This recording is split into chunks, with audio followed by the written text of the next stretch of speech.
Recording is on. Bueno, vamos a hacer una prueba esta tarde de crítica de libros. Como estoy en rehabilitación, es un proceso que va a ser lento y estoy leyendo de forma desmesurada, pues aprovecho para hacer unas pequeñitas críticas que no pretenden, desde luego, ser especializadas, simplemente es mi opinión, nada más.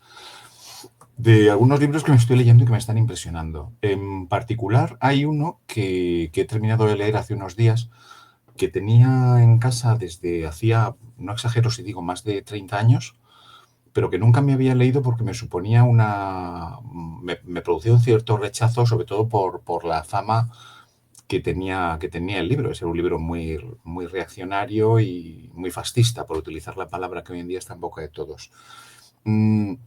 Se trata ni más ni menos que Madrid de corte a checa, de Agustín de Foxá. Aquí lo tenemos. Y es un libro que francamente, me ha parecido un libro espléndido. Me ha parecido un libro espléndido, tanto, sobre todo en la forma. Está escrito de una manera excelente, vamos. Tiene unas descripciones de personajes muy bien hechas, tiene una narrativa, una historia en sí misma que te engancha prácticamente desde el primer momento. Una variedad de personajes corales. Realmente es una novela sobre la guerra civil, más adelante lo comento, pero sobre todo es una novela de personajes. Es una novela, como decía, coral, donde aparecen, bueno, no me he molestado en contarlos, perdón, pero fácilmente aparecen más de 50 personajes distintos, algunos de ellos momentos muy puntuales. La novela está estructurada en 3 grandes bloques. Cada bloque corresponde a un periodo histórico muy bien definido. La primera parte, que a mí es la que más me ha gustado con diferencia, es la decadencia, la crisis de la monarquía, que da paso a la monarquía de Alfonso XIII, que da paso a la Primera República. En esa primera parte prácticamente ya aparecen los grandes personajes de la novela, empezando por el protagonista, aunque, insisto, es difícil identificar un protagonista porque hay muchísimos actores secundarios, ¿no?, que diríamos si fuera una película. Es José Félix, que es el gran protagonista de la novela. Ya nos representan todos los grandes personajes de esta novela, poniendo mucho la atención en ese movimiento prerevolucionario de estudiantes, de intelectuales muy contrarios a una monarquía que evidentemente estaba podrida hasta la médula. Una aristocracia muy decadente, totalmente ajena a los problemas reales del país, de pobreza, de desigualdad, de muchísimas injusticias, y que evidentemente allanaron el terreno y lo abonaron para el advenimiento de la Segunda República y la huida, la salida del rey, de Alfonso XIII, el exilio. La segunda parte se centra en la Segunda República, en el nuevo régimen que se instaura el 14 de abril de 1931, y es una parte muy interesante también porque hace un recorrido. Es verdad que con un sesgo clarísimo antirepublicano. Agustín de Foxá era falangista, era adepto al régimen, y por tanto la novela, que eso es lo que más se le ha criticado siempre, pues no deja de ser una novela que es un panfleto político en donde se hace una raya a un lado de la cual están los buenos, que desde el punto de vista de Agustín de Foxá son los rebeldes, es el ejército de Franco, son los falangistas, y al otro lado de la raya están los malos, que es la República, y esencialmente donde él pone el acento es en el Partido Comunista y en su dependencia de los soviets, de la Unión Soviética, de la URSS, ¿no?, en aquel momento. En esta segunda parte hace un retrato de personajes excepcional. Insisto, con un sesgo muy claro. La novela hay que leerla siempre sabiendo lo que lees y en qué año está escrita, porque no hay que olvidar que la novela Foxá la termina de escribir en Burgos en 1938, cuando la guerra todavía no ha terminado. Es verdad que el fin ya se augura y que a esas alturas la guerra civil ya está perdida por parte de la República, pero bueno, todavía faltan meses para el final de la guerra. E insisto, ese contenido de propaganda, de publicidad, de sesgo, impregna toda la novela, pero especialmente su parte segunda, en donde las descripciones que hace de Azaña, de Largo Caballero, de Negrín, pero incluso también de muchísimos intelectuales del ámbito liberal, como Ortega y Gasset, como Marañón, es bastante, es penosa, es lamentable, es muy crítica. Sin embargo, está muy bien hecha, hay que reconocerlo. Es una descripción tanto física como psicológica de los personajes realmente lograda, y que incluso leyéndola, sabiendo en qué contexto escribe y quién es quien lo escribe, te impresiona, casi te diría que resulta convincente. En algunos casos, además, con toda la razón. Por más que nos posicionemos, como es mi caso, en contra de la dictadura de Franco, eso no me convierte automáticamente, aquí ya sí que tengo que hablar por mí mismo, no me convierte automáticamente en un defensor de una Segunda República que, especialmente en su última fase, en los últimos 2 años, pues fue un Estado fallido, que diríamos hoy, descontrolado por parte de un gobierno que, si quiso poner orden, no lo hizo. Y se les fue de las manos, como es bien sabido, y eso dio lugar al golpe de Estado y a la larga dictadura franquista. La tercera parte se centra ya no tanto en el declive de la República, en el auge y caída de la Segunda República, que es el segundo capítulo, sino que ya directamente es el inicio de la Guerra Civil. Siempre desde el punto de vista de unos personajes que viven, sufren y mueren en Madrid. De ahí el título de la novela, Madrid de corte, la corte de Alfonso XIII, también con sus aduladores y cortesanos, a Checa, haciendo referencia pues, a las tristemente famosas checas heredadas del sistema despótico tiránico de la Unión Soviética, ¿no? Las salas de confinamiento, tortura y ejecuciones sumarísimas, ¿no? Por esos tribunales del pueblo. Esa tercera parte de Agustín de Foxá es una parte que recuerda mucho a una especie de novelación de lo que poco tiempo después sería la causa general contra los crímenes de la Segunda República, que incoa tribunales franquistas en 1941 y que enumera pormenorizadamente los miles de crímenes indudables debidos a la Segunda República. Como en todas las causas generales de parte, olvida el franquismo los propios crímenes que está cometiendo el propio franquismo, o los que ha cometido incluso durante la guerra en los territorios que va conquistando.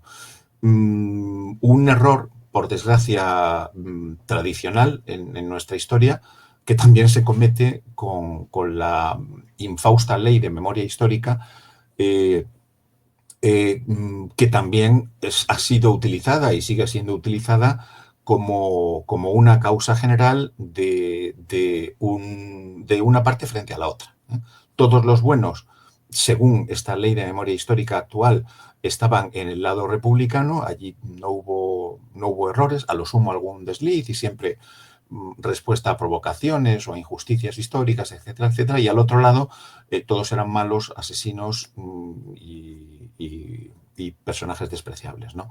Bueno, pues yo creo que eso es un error, porque al final una víctima siempre es una víctima, eso es un principio humanitario básico que tiene consagrado incluso el Comité Internacional de la Cruz Roja, independientemente de las ideas que sostenga, que podrán ser todo lo equivocadas que queramos, pero que eso no supone que pueda ser torturada, violada o fusilada al amanecer frente a los muros de un cementerio, ¿no?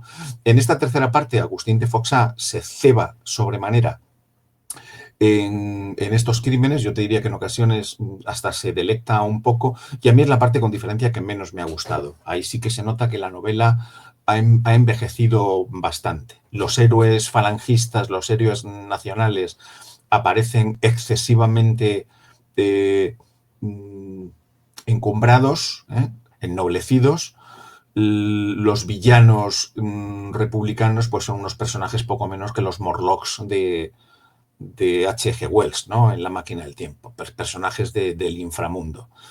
No hay en la novela ningún elemento de antisemitismo, lo cual me ha sorprendido gratamente, porque por la época en la que está escrita y con la alianza que tiene el gobierno de Franco con la Alemania nazi, hubiera sido de esperar que incluso en las descripciones que hace de algún personaje republicano cayera en los tópicos habituales de la nariz ganchuda, de la raza semítica, bueno, pues los comentarios tan habituales, por desgracia, en la época, en toda Europa y también en España, pero esta novela no cae en ese vicio, lo cual yo realmente lo he agradecido.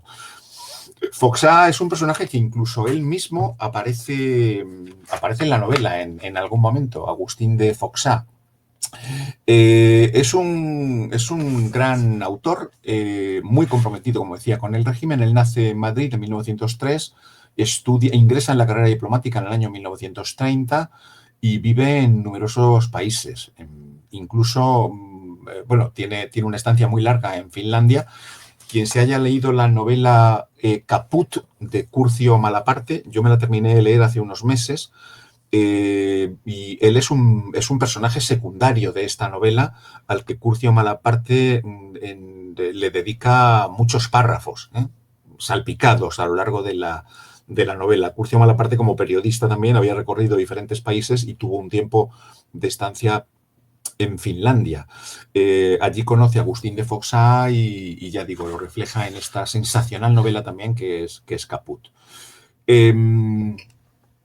Muere en Madrid en 1956, en 1959. En el 56, muy poquito antes de su fallecimiento en la ciudad de Madrid, es nombrado miembro de la Real Academia Española. Algo muy interesante de la novela que me ha gustado mucho como valenciano residente en Madrid hace más de 20 años, es que te hace unas descripciones de la ciudad de Madrid y además te las identifica con nombres de calles, con nombres de monumentos, el pabellón de hombres ilustres, donde hay un encuentro amoroso entre José Félix y su amada, ¿no? Llamada Pilar. Pues te hace una descripción del pabellón de hombres ilustres maravillosa, pero te describe también la estación de Atocha, la estación del Mediodía, el barrio de Cuatro Caminos, determinados restaurantes.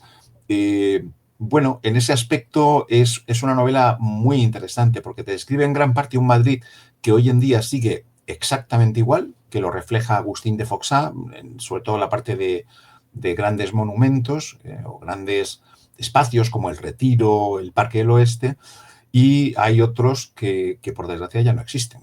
Restaurantes, cafeterías, lugares de encuentro de intelectuales que ya no existen. Hace un recorrido muy interesante también de la intelectualidad y el arte de los años 30, y allí pues aparecen, ya digo, gente como Alberti, Miguel Hernández, pero también aparece Dalí, también aparece Buñuel. Se habla en un momento determinado del estreno de su película Un perro andaluz, ¿no? Y el impacto que produce en las personas que van al estreno de la película, ¿no? Algunas escenas como la famosa del ojo, del primerísimo plano, ¿no? El inserto de un ojo cortado por una navaja, etc. Es francamente una novela que me ha gustado muchísimo. Hay que leer sin anteojeras ideológicas, sabiendo quién era Agustín de Foxá, con qué bando en el conflicto fratricida congenió, y haciendo un paréntesis de esas ideas, pues leerla, que yo creo que resulta muy refrescante, sobre todo porque además, por desgracia, en cuanto a novela concierne, por lo menos desde La democracia en adelante, es muy raro encontrarse con una novela en donde los buenos estén en el lado rebelde, en el lado nacional. lo habitual es que los buenos sistemáticamente, tanto en literatura como en cine, estén siempre en el bando republicano, y aunque solamente sea por compensar un poco el bombardeo ideológico de novelas y de cine, pues no viene mal leer, insisto, sabiendo quién era, una obra como Agustín de Foxa. Yo, desde luego, si tengo que recomendar lecturas más allá de las lecturas históricas o estudios históricos sobre la guerra civil, indudablemente el que para mí es Dios a todos los efectos es Manuel Chávez Nogales.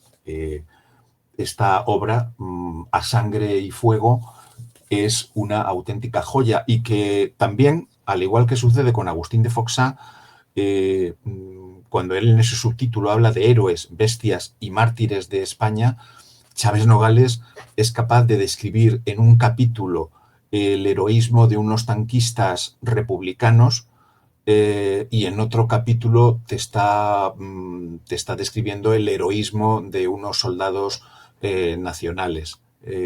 Manuel Chávez Nogales no analizaba tanto, o no dependía tanto, o no estaba subyugado tanto por una ideología cuanto por unos hechos que en sí mismos son nobles, son heroicos o son criminales y son execrables, independientemente de quién sea su sujeto activo, quién los perpetre, ¿no? O quién los ejecute.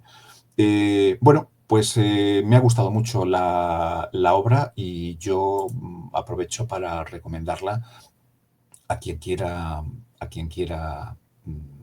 leerla. Imagino que es fácilmente encontrable, si no en una edición reciente, pues en librerías de viejo, en Amazon o en Iberlibra. Venga, a seguir leyendo, que eso siempre es muy bueno.